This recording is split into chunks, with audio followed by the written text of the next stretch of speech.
예, 화요일 묵상의 시간입니다. 하나님은 나를 인격적 존재로 창조하셨고, 그래서 인격적 관계 가운데 살게 하신다. 하나님은 나를 인격적 존재로 창조하셨고, 그래서 인격적 관계 가운데 살게 하신다. 자, 이런 제목으로 오늘 묵상 함께 나누겠습니다. 어제 우리는 홍해의 기적을 통한 하나님의 은혜를 경험하고, 그래서 그 믿음으로 광야로 들어선 이스라엘 백성들이 이제 물을 찾지 못해서 결국 하나님을 원망하는 그런 모습을 보면서 저들이 말하는 믿음의 근간, 그 뿌리가 어디에 닿아 있는가라는 걸 생각해 보았습니다. 사람이 어려움을 만나면 불편해하고 불평할 수 있으나 그 불평과 불편의 뿌리가 하나님의 하나님 되심을 오해해서 내가 만든 우상의 모습에 있다면 그것은 근본적으로 바른 신앙을 기대할 수 없게 되는 거죠. 성도도 사람인데 어려워하고 힘들어하는 거 불편해하고 불평할 수 있습니다. 그러나 하나님의 하나님 되심을 신뢰하는 가운데 우리가 살아가는 경우 결국 하나님의 뜻을 구하게 되고 그리고 결국에는 그 뜻대로 행하는 길로 나아가기 마련이죠. 아니, 내가 가기 싫고 힘들고 어려워도 그 길로 가야만 내가 원하는 곳으로 간다면 가는 게 사람이잖아요. 하지만 아무리 교회를 열심히 다닌다고 해도 그 뿌리가 내가 기대하고 소망하는 우상에 있다면 결국 눈에 보이는 그 현상을 따라 하나님을 떠난 삶을 살아가게 될 수도 있습니다. 심지어 교회에 그냥 있다고 해도 그 예배도 드리고 있다고 해도 그 이사야 1장에서 하나님께서 이사야 선지를 통해 이 예루살렘 성전에서 드리는 그 예배를 드리는 자들을 책망하고 더 이상 오지 말라고 말하듯이 하나님이 더 이상 원치 않는 그런 기독교라는 종교에 심취해 있는 그런 삶을 살게 될 뿐이라는 거예요. 그래서 하나님께서 저들에게 이런 위기를 통해 이제 어떻게 우리가 그럼 하나님과 관계를 하며 살아가는가. 그 하나님에 대한 인격적 신뢰, 믿음의 관계를 가르쳐 주십니다. 그래서 결국에는 아버지와 자녀로서 그 사랑의 관계, 인격적 관계로 성숙해 갈 수 있는 그 길로 하나님이 이 백성들을 이 어려움의 순간에 이제 교육하기 시작하시죠.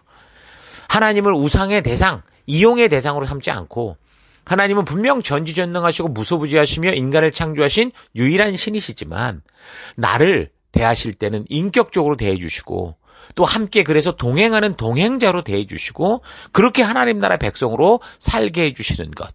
이걸 잘 알아야죠. 그래서 그런 관계를 깨닫는 교육을 하시는데 그 교육을 어떻게 하시느냐. 그러니까 하나님은 사람을 단지 개 훈련하듯이 무슨 복종 훈련만 시키는 게 아닙니다. 밖에 나갔다 와. 그럼 나갔다 오면 무슨 말 잘 들으면 조그만 그 간식 같은 거 하나 주고 그렇게 하는 게 아니고요. 이 인격과 인격, 그러니까 서로 이 온전한 사람과 사람, 그러니까 인격적 믿음의 관계 훈련, 참된 인간 인격적 관계 훈련으로 하나님은 우리를 이끄시는 거죠. 그래서 진정한 순종이라는 게 그런 거예요. 하나님과의 인격적 관계 속에서 그를 믿고 신뢰하기 때문에 그 나타나는 게 내가 그분을 신뢰하고 그분을 아니까 그렇게 살아가면서 나타나는 게 순종이라고 그러는 거죠. 그러니까 순종은 억지로 되는 게 아니에요. 진정한 상대에 대한 신뢰의 결과로 당연히 그 믿음에서 터져 나오는 그런 힘으로 나오는 게 순종이라는 겁니다. 그래서 이제 분명히 지금 이 사건을 볼 때 여기 마라 사건을 통해 하나님이 그렇게 하나님과의 신뢰의 관계로 갈 수 있도록 인도하신 방법이 뭐냐면 바로 규정을 주시는 거였어요. 약속대로 함께 살아가는 이 약속으로 우리를 이끄시는 거죠. 이건 굉장히 중요한 겁니다. 하나님의 통치는 앞으로 우리가 더 구체적으로 계속 알게 되겠지만 이렇게 약속을 주시고 다시 말해서 율례와 규례와 같은 법을 통해서 그 약속을 지키는 것을 통해서 통치하는 것을 알 수 있습니다. 그러니까 하나님의 통치 방법은 법치인 거예요. 법치. 그래서 오늘날 이 모든 이 지구상의 많은 나라가 각각 헌법을 가지고 각 나라마다 그러니까 법치주의 국가를 세우는 거 이거 굉장히 중요한 거거든요. 그게 하나님의 뜻 안에 이루어지는 하나님이 통치하신 하나님 나라의 통치 방법인 거예요. 그러니까 인간도 인간답게 살려면 그 통치 방법을 따라갈 수밖에 없기 때문에 하나님을 모른다고 하는 나라, 하나님을 거절하는 나라에도 다 누구나가 법을 만들어 놓고 그렇게 사람들이 함께 살고 있는 거예요. 하나님의 분명한 뜻이 담긴 이 법도가 있으면 분명한 법이 있다고 한다면, 지켜야 될 분명한 같은 목적이 있다고 한다면, 누가 리더가 되든, 하물며 리더가 없다고 해도 그 공동체는 이어져 갈 수 있죠. 하나님 나라를 하나님 뜻을 따라 이루어져 갈 수 있도록 그렇게 충분히 할 수 있다라는 거. 하나님의 법만 우리의 삶의 유일한 기준이 된다면 그게 뭐 대통령이 없고 뭐가 없고 다 없어도 우리가 충분히 그 말씀의 가치를 따라 그 하나님의 놀라운 나라를 이루어가며 행복하게 살아갈 수 있는 거예요.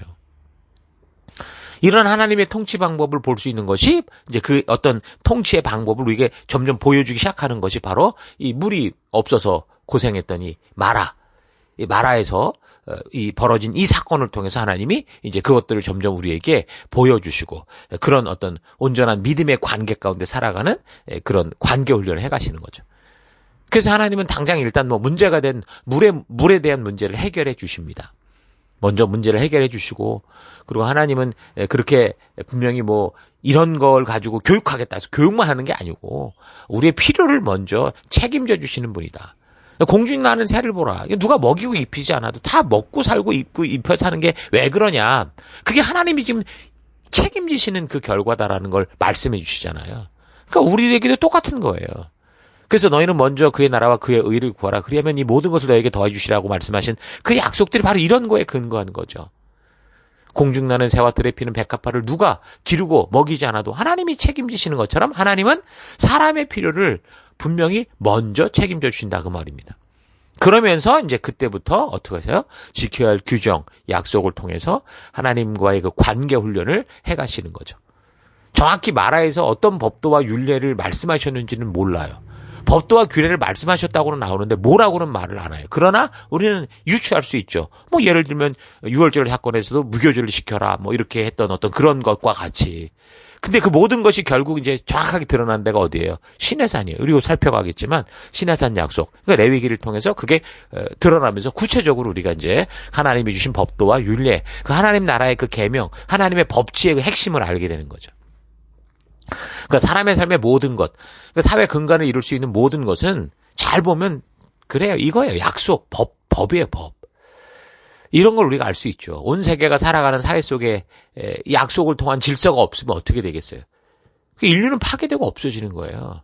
질서가 없는 것, 그러니까 법이 없고 약속이 없고 법도와 규례가 없는 것은 완전히 동물의 왕국이 되는 거죠. 그래서 이제 사람이 태어나면서부터 어떤 훈련을 합니까? 비록 가족이라는 조그만 이 공동체인데도 거기서 뭘 훈련해 가냐면 약속을 지키는 훈련을 해요. 그러면서 사회적 인간이 되어가는 거죠. 부모와의 관계에서도 아이는 자라가면서 한 가족 안에서 약속을 배우고 지켜가는 과정을 통해서 부모와 인격적인 사랑의 관계가 형성이 되고 또 평안한 가정으로 안정을 누리며 자라갈 수 있는 거죠. 그래서 부모는 그래서 자녀를 사랑하고 자녀가 온전한 인격체가 되게 하기 위해서 뭐 가족 안에서부터 시작해서 이제 학교 더 나아가 사회까지 나갔을 때도 그들이 정말 진정한 평화의 삶을 살 수 있도록 하기 위해서 다른 이들과 함께 살아가는 핵심이 되는 그 원리 뭡니까? 약속을 지키는 걸 배워주는 거예요. 나를 절제하고 내가 희생하고 지켜갈 수 있는 그 약속 지키는 걸 가르쳐 주시는 거죠. 그래서 결국에는 어디서든 서로가 신뢰받는 존재가 되게 하는 거. 내가 희생하는 것 같으나 누군가도 희생을 하기 때문에 이 약속이 지켜지는 거고 그로 인해서 우리에게 평화라는 놀라운 열매가 주어지는 거죠. 자, 그런데 어떤 이유로든 이 함께한 약속을 이제 지키지 못하게 되면 어떻게 됩니까? 그것은 그 사람과 사회의 삶에서 이제 마치 댐에 금이 가는 같은 현상을 만들게 되는 거죠. 약속을 소홀히 여기고 아무렇지도 않게 생각하는 게 처음에는 아무것도 아닌 것 같아 보이는데 그런데 누군가 아까 희생을 얘기했는데 내가 욕심을 부리면 누군가는 희생할 수밖에 없는 그런 사회가 돼요. 그럼 그게 공평하지 않고 평안한 삶이 될 수 없기 때문에 결국엔 깨지게 돼 있거든요.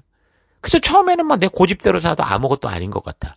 뭐 법도 안 지키고 내 마음대로 살아도 아무렇지도 않은 것 같아. 그런데 나중에는 그런 삶의 태도는 모든 관계에서 서로가 서로를 파괴하는 멸망에 이르는 결과를 낳게 되는 거예요. 약속을 소홀히 여기면서 늘 10분, 20분 늦는 버릇이 든 그런 사람들 있죠. 뭐 그렇게 산다고 해서 당장 뭐 친구 관계가 깨지고 무슨 그런 관계가 당장 깨지진 않아요. 그런데 분명한 건 이미 그런 이 태도로 인해서 관계에 금이 간 건 사실이라는 거예요. 그래서 그렇게 약속을 어기며 살아가는 그런 태도가 계속 지속되면 어떻게 돼요? 결국 그 사람은 어떤 사람과의 관계에서든 신뢰를 잃게 되죠. 그 관계가 깨어지는 거예요. 자기는 그렇게 살면서도 왜 쟤는 나한테 뭐 이렇게 말하냐, 나한테 왜 이렇게 대하냐, 이렇게 말을 하는데 자기를 되돌아봐야 돼요. 자기가 약속을 지키지 않고 상대를 향한 어떤 적극적인 마음으로의 배려가 없다면 그렇게 될 수밖에 없는 거예요. 저 사람이 나쁜 게 아니라 내가 나빠서 그럴 수 있어요. 너무도 많은 사람들이 내가 그렇게 내 중심대로 살아가는 동안 너무 많은 사람들이 나 때문에 고생을 했거든요. 고통을 감수하며 살고 있었던 거예요. 그러니까 다른 사람의 희생 때문에 내가 그나마 이렇게 약속을 안 지키고도 대충 살아왔던 거죠. 쉽게 말하면 거머리 같은 인생을 살았던 거예요. 그런데 그나마 약속을 지키고 바르게 교육된 사람들에 의해서 하나님의 통치를 아는 사람들에 의해서 그들의 희생을 통해서 그나마 살다 왔던 것도 결국에 어느 선이 넘어가면 더 이상 함께하지 못하는 그런 삶이 되는 거죠. 저는 그게 지옥이 아닐까 생각합니다. 그러니까 하나님과의 약속을 지키고 살아가는 그 삶이 결국 천국의 삶인 거고 결국 그 약속을 지키지 않고 자기 욕심과 욕망과 생각대로 사는 게 결국 지옥인 거죠. 지옥은 전부 그런 곳이 될 거예요. 그 분명한 것은 하나님은 그런 약속에 있어서 어떻게 해요? 하나님과의 약속이 온전하게 지켜지지 않는 그런 관계는 원하시지 않는 거예요. 뭐 원하고 원하지 않고 아니야. 또 안 지키니까 너 저리 가 이게 아니고 안 지키면은 그는 그냥 그 길로 가는 거예요. 자기 길로. 우리 하나님은 우리와 약속하시고 약속한 길로 가시는데 약속을 안 지켜서 딴 데로 가버리면 어떻게 돼요? 끝이라는 거죠. 물론 그래서 하나님은 아담과 하와로부터 그런 일이 벌어졌기 때문에 우리를 끝까지 부르시는 우리 예수님을 보내시는 그 일까지 하셨어요. 그 이상 더 뭘 하겠습니까? 이제는 우리가 주신 자유의지를 가지고 인격적으로 나오는 방법밖에 우리의 선택밖에 없는 거예요. 그래서 우리가 바르게 선택하고 믿음으로 나오지 않으면 뭐 그 길의 끝은 그래서 지옥이다. 그렇게 자꾸 얘기를 하게 되는 겁니다. 자, 어쨌든 그래서 하나님께서는 바로 이 사건을 통해서 백성들에게 법도와 율례와 약속을 정해 주시면서 이제 이 관계 훈련을 해 가시는데 하나님이 한 약속을 하나님께서도 직접 먼저 함께 지켜 가셔요. 그래서 서로 인격적으로 바른 관계, 서로 신뢰받는 관계를 나는 안 하고 너는 지켜 이게 아니에요. 하나님이 먼저 그 약속 앞에 주도자가 되시고 그 행하시는 자가 되셔서 우리로 하여금 서로 믿음 가운데 나올 수밖에 없는 그 마음을 열게 하는 그 일을 하시죠. 그래서 온 열방의 제사장 나라로서 성도로서 신실한 삶을 살아가는 그런 사람을 세우신 거예요. 억지로 뒤에서 총칼을 들이대고 너 열방의 제사장으로 살아 아니면 죽어 이렇게 협박하는 분이 아니라고요. 이게 억지로 이 규칙을 억지로 정해놓고 이렇게 하면 복 주고 아니면 벌 주고 죽인다 이렇게 협박해서 하는 거하고는 전혀 다른 거예요. 지금 성경에 나오는 이 율법들에 대한 얘기가 사실은 거기에 뿌리가 있다고요. 하나님이 그렇게 우리를 지켜주시고 함께 관계 훈련 속에 있게 하기 위해서 그 관계 훈련만이 아니라 그걸 통해서 하나님과의 관계, 이 세상과의 관계, 이 살아가는 모든 삶에서 평화를 주시기 위해 그렇게 하시는 거거든요. 그 하나님은 그래서 신뢰를 가지고 살아간다면 그래서 우리가 어떤 복이 있는지 우리가 서로 함께 이렇게 약속을 지키며 살아갈 때 어떤 복이 있는지를 알게 하시는 거지 이거 안 지키면 죽인다 협박하려고 이런 법도와 규례를 말씀하신 게 아니라는 거죠. 하나님은 사랑과 신뢰의 삶을 위해서 사람들에게 창조주로서 당신이 만든 이 세계니까 당신이 제일 잘 알잖아요. 당신이 만든 사람이잖아요. 그러니까 그 사람들이 어떻게 살아야 되는지 아시잖아요. 그러니까 그런 창조주로서 법도와 계명과 약속을 주셔서 정말 생명의 길을 걷게 하시는 거죠. 그래서 자기 욕심과 자기 생각으로 가득 찼던 이스라엘 백성들이 하나님과 사랑의 관계, 인격적 관계가 되게 하기 위해서 하나님은 하나님과의 그 약속, 규정, 규칙을 지켜가는 삶을 살아갈 수 있도록 하시는 거예요. 신뢰하는 방법을 배우는 거죠. 이게 관계 훈련이라는 거예요. 이건 지금 우리 성도들도 당연히 배우고 성장해야 돼요. 교회 안에서도 해야 되고 말했잖아요. 이게 교회와 하나님과의 문제가 아니라 하나님이 창조한 인간의 삶의 법칙이기 때문에 어느 사회 어느 공동체를 가도 이게 없으면 다 무너진다. 무질서의 완전히 강도의 집단이 된다고요. 자, 그리고 이런 약속을 통한 통치는 뭐 이미 계속 반복해서 얘기한 거지만 인격적 존재와만 가능한 거예요. 멀쩡히 살아있지만 약속이 되지 않는 그런 존재들이 뭐예요? 동물이죠. 동물하고는 약속이 안 돼요. 아무리 똑똑하고 영특한 동물이 있다고 해도 뭐 그 동물과 야 내일 어디 시티 거기서 만나서 밥 먹자 그런다고 올 것 같아요? 아니에요. 절대 동물들은 그렇게 약속을 지키는 존재가 아니라고요. 그러니까 약속을 지키는 것은 그 지킬 수 있는 것은 누구예요? 하나님께서 자유의지를 주어 창조한 그 인간만 할 수 있는 거예요. 인격만 가능한 거라고요. 그래서 하나님은 그 인격적 존재들을 자녀로서 사랑하시기 때문에 우리가 사랑하는 우리 자녀들에게도 서로 믿고 약속을 지키며 이렇게 사는 신뢰를 교육하듯이 하나님께서도 하나님 나라 백성인 우리, 인간인 우리와 함께 더불어 잘 살아갈 수 있는 법도와 율례를 가르쳐 주시는 거예요. 그런 우리에게 온 지구를 맡기셨죠. 이 동물과 모든 이 식물을 사랑하는 거 좋은 거예요. 그러나 그게 하나님과 우리의 관계 속에는 인격적 관계가 아니기 때문에 우리가 다스리고 우리가 그들을 품고 우리가 하나님이 창조해 하신 원리를 따라 그렇게 사용하며 살아갈 수 있게 되는 거예요. 하나님과 우리는 인격적 관계로 살아가는 거고.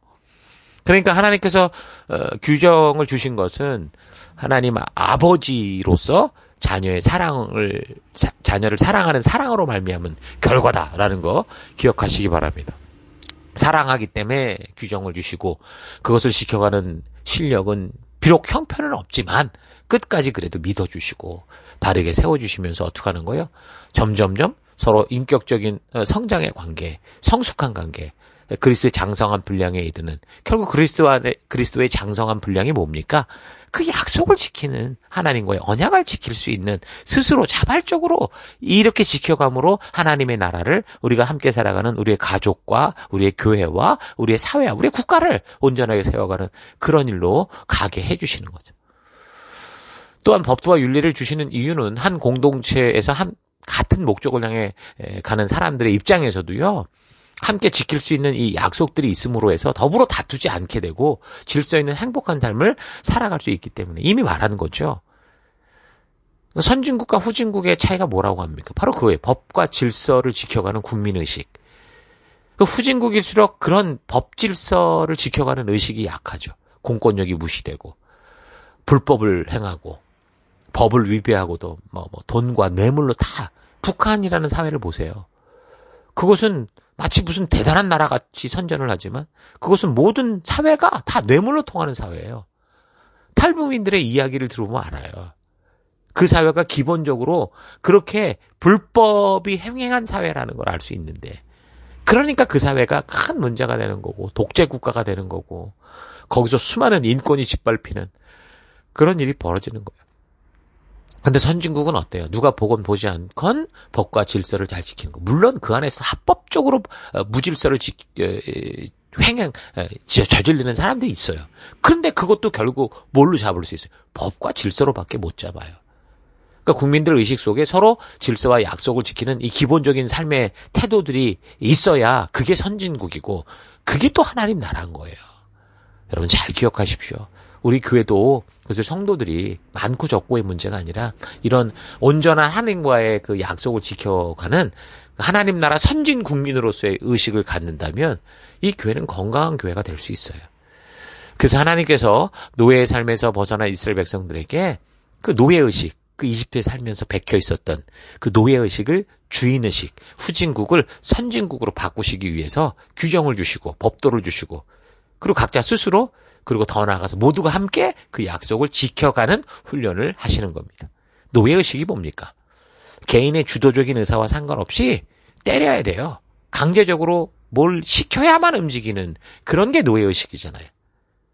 근데 지금 가나안 땅의 주인으로 가려고 하는데 그곳에서 그 노예처럼 살면 어떻게 돼요? 그러니까 이제 더 이상 그런 노예의식에 갇혀 사는 게 아니라 스스로 자신의 이제 이 땅, 자신의 나라에서 바른 주권을 지켜가며 인권을 보장받으며 이 나라를 지켜가는 당사자 주인이 돼서 자발적으로 자신의 삶을 살아가고 더불어 함께 살아가는 함께 잘 살 수 있는 국민의식, 법을 지켜가는 그런 어떤 주인의식을 가지게 하시는 거죠. 여러분들도 하나님께서 우리에게 자유를 주시고 인격적 존재로 부르신 이 사실 잊지 마시고요. 여러분들이 살아가는 곳곳에서 기독교의 노예, 종교의 노예, 하나님의 노예 이런 식으로 살아가지 마시고 하나님께서 정말 원하시는 하나님과 그 인격적 존재로 그 말씀의 가치를 따라 하나님과의 약속과 하나님이 주신 말씀의 그런 도를 따라서 함께 지켜가고 동행하면서 거룩하게 그 구별된 삶이거든요. 거룩하게 구별된 하나님 나라의 백성으로 하나님 나라의 법도와 규례를 감사하며 살아가는 여러분 되시기를 바랍니다. 자, 오늘 하루 나는 이 땅에 하나님을 닮은 인격적 존재로 부름을 받아서 진정으로 그렇게 하나님과 더불어서 인격적 교제 가운데, 관계 가운데 살고 있는가? 아니면 스스로 종교의 함정에 빠져서 하나님을 무슨 최고의 신으로 축해 세우면서 그 비위를 맞춰서 그 와중에 내가 원하는 것을 얻어내려고 그렇게 발버둥 치는 그런 삶을 살고 있는가? 좀 잘 생각해 봤으면 좋겠습니다. 하나님은 나를 인격적 존재로 창조하셨고, 그래서 인격적 관계 가운데 살게 하십니다. 종교의 노예가 돼서 신의 비위를 맞추고 아양을 떨어야 복을 받고, 신의 기분을 나쁘게 하면 저주받고 보복당하게 될까봐 두려워 살아가는 거? 이건 사탄이 원하는 거예요. 근데 너무나 많은 사람들이 우상, 미신, 심지어 교회 안에서도 이런 그릇된 이런 잘못된 믿음 가운데 살아가는 경우가 많죠. 그래서 사탄이 자꾸 인간들에게 하나님을 자꾸 그런 두려운 존재로 막 각인시키려고 그러는 거예요. 그래서 하나님께서 계시를 통해 알게 하시는 이 성경 말씀을 성도들이 좀 바르게 읽으면 이거 끝장이 나는데, 바르게 읽지만 않으면 들고 다니든 집에 수십 권씩 쌓아두든 상관이 없으니까 어쨌든 이 성경을 바르게 읽지 못하게 하고 읽어도 이해하지 못하게 하려고 자꾸 그렇게 오해를 불러일으키죠. 하나님의 진심을 만나는 그 누구든 분명히 거듭나는 역사가 일어날 수밖에 없기 때문에 그런 짓거리를 하는 거예요. 그만큼 이 성경은 어떤 거예요? 진실로 하나님의 진심이 담겨있는 그런 하나님의 말씀이라는 거죠. 이 성경 안에는 하나님께서 우리로 하여금 인격적 관계 속에서 자유할 수 있는 약속과 규례들이 있습니다. 그것은 구원을 위한 방법이 아니고요. 하나님과 진정으로 인격적 관계 가운데 그 부르심에 초대받은 자들이 행복과 감사 가운데 살 수 있게 하는 서로의 약속인 거예요.